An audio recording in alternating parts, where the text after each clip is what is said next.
The backlash against big game hunting continues, with even some Democratic senators jumping into the ring to remove one of the main incentives for going abroad to conduct these sorts of big game hunts of the sort that ended up killing Cecil the lion in just the past couple of weeks. There's a new bill, the Conserving Ecosystems by Ceasing the Importation of Large Animals Trophies Act, or the Cecil Act, would make it illegal for trophy hunters to bring back parts of any species proposed or listed as threatened or endangered under the Endangered Species Act of 1973. So when you go abroad, you get the thrill of killing the animal, but if this was to become law, you would no longer be able to bring back the decapitated head of the lion that you led out of a national reserve and then shot.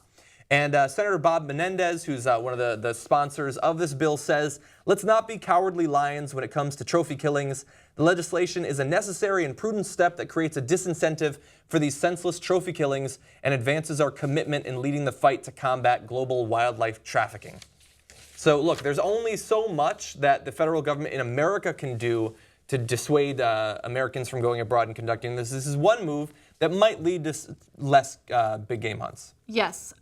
I like that this is a first step. I like that the federal government here in the U.S. wants to do something about this. I think it only makes sense to ban the import of these, Endangered animals. Endangered animals, exactly. Now, Delta has decided to kind of take a stance from a private company standpoint, and they've decided they will no longer ship these animal parts because of the fact that it is a moral outrage, that these animals are either endangered or, are threatened. And so I love that. I love that Delta has taken it upon themselves and other airlines are now considering it.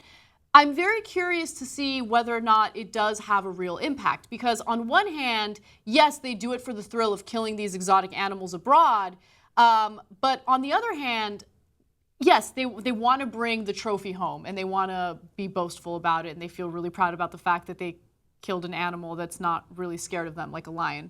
But anyway, that's led out to them for them to execute. Yeah, a lion isn't really going to attack a human because a human's not a threat. But anyway. And especially a lion that's been around humans for 15 years and is totally used to humans being very close to him. Exactly right. But I feel like if people really want to do it, they'll go to Africa, they'll shoot and kill these animals, and then all they need is the picture standing next to the carcass to feel really good about themselves. Yeah, you're probably right. I don't know whether or not it's going to have an impact. I like that the government's trying to do something about this. I'm very curious to see how it plays out. I don't know whether or not it's going to have a big enough impact. Yeah, and look, I don't know. I honestly don't know. It might be worth a try. Look, if this was a broader bill, it was just you can't bring back, the remains of hunting, I would be against it. Specifically trying to protect endangered species, I think makes it, it puts it in the province of what the government should be trying to aim to protect. But I do want to play, we have a video clip of animal expert Jack Hanna, who also is against this sort of big game hunting, and we've got some commentary after we watch this. Just ask you about Dr. Palmer, then. I mean, you've outlined it clearly, in your view, he did something very wrong here and had to know he was doing something wrong. Zimbabwe's asked for him to be extradited. What do you think should happen to him? Well, let's put it this way. Several years ago, I don't know the exact year, you can look it up, a gentleman was in Yellowstone and took an elk, took the animal, killed the animal, put him back in a pickup. He got very hefty fines, as well as my understanding is, as yesterday, 4 or so years in prison. That was because of an elk in our own country in Yellowstone National Park. And there have been several other instances like that as well. I think every good hunter would agree that something has to happen here. And the doctor must know himself something has to happen here, because that's not what good hunters do by any means. So the point is, yes, something has to be an issue here, because that is totally inaccurate. In other words, what he says, he didn't know anything. He had to know some of these 4 points I just pointed out. You just can't drag a carcass over there, an animal from one protected side to another, and shoot him like they're like a cow. Okay, and then we're just about out of time. Very quickly, do you think it's time, I know you're not anti-hunter, is it time to put an end to this kind of trophy hunting, though? I think issues have to be looked at, yes. I'm not saying an end to everything. I'm saying an end to predator-prey relationships is what our good Lord put on the planet here. The predator relationship to prey is messed up in a lot of places, so you have to work on that. However, I think this issue has to be looked at immediately. Yeah, and so that's Jack Hanna. Obviously, he's not anti-hunter. Right. And I mean, I'm not going to speak for you. I, in a lot of cases, think that hunting makes sense in some cases. You need to reduce the population of certain animals so that the ecosystem doesn't get, isn't decimated, basically. But in the case of these endangered species, like Palmer did not apparently break Zimbabwean law, but he totally evaded it by having the animal drawn out from the area so that he could blow its head off.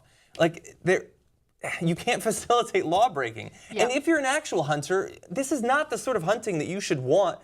Like, people going out there and just finishing off these animals that have been they've been acclimated to being around humans. It's not hunting. It's not. And also keep in mind that when Jack Hanna was born, there were about 450,000 lions. Today there are about 30,000 lions. And for some reason, they're not listed as endangered. They're listed as threatened, which makes it easy for big game hunters to go abroad and do what they want to do, right? I think that's crazy. And I'm not anti-hunter at all. I actually think that when it comes to gun rights, hunting is one of the things that convinces me that it's okay for Americans to have guns. You live in a rural part of the country and you want to shoot deer or shoot, you know, an animal to feed your family. Yeah, I'm or totally kill things fine that are with destroying that. your farm and stuff like Exactly. that. I understand that. I'm totally fine with that. But it does not make sense to travel to Africa and shoot and kill an animal that's threatened or endangered. So Exactly. I think Jack Hanna is more of an expert on this than I am. So I'm glad that we're on the same page. I'm glad that I'm not misinformed on this issue. It just makes sense to be smart about what we're doing abroad and what we're doing to the environment. Yeah.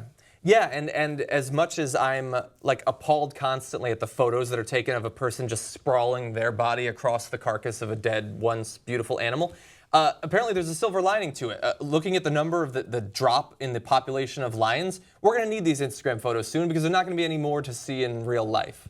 It's scary. And yeah, I read about a girl who had been the youngest person ever to kill like the big 6 endangered animals in Africa. She killed them when she was 14.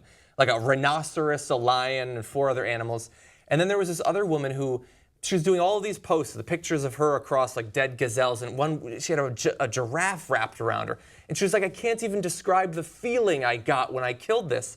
And look, we can have a legal debate about, you know, what sorts of laws you're breaking by doing this. We can have an economic debate about, does it bring in money for certain reserves versus hurt the tourism of another area? That's all fine. We're having that over here. Here, though, it's absurd behavior. It no longer makes any sense to me. I think that if you want to convince someone that this sort of hunting is wrong and should be outlawed, all you need to do is link them some of the accounts of the hunters so that you can read the things that they said. If you're actually in awe of the majesty of these animals, why the fuck do you need to blow its life out of it? Yeah, why don't you go to Africa, go on a safari, and just enjoy them? And just look at it. How about this? Take a Canon DSLR and shoot it with that.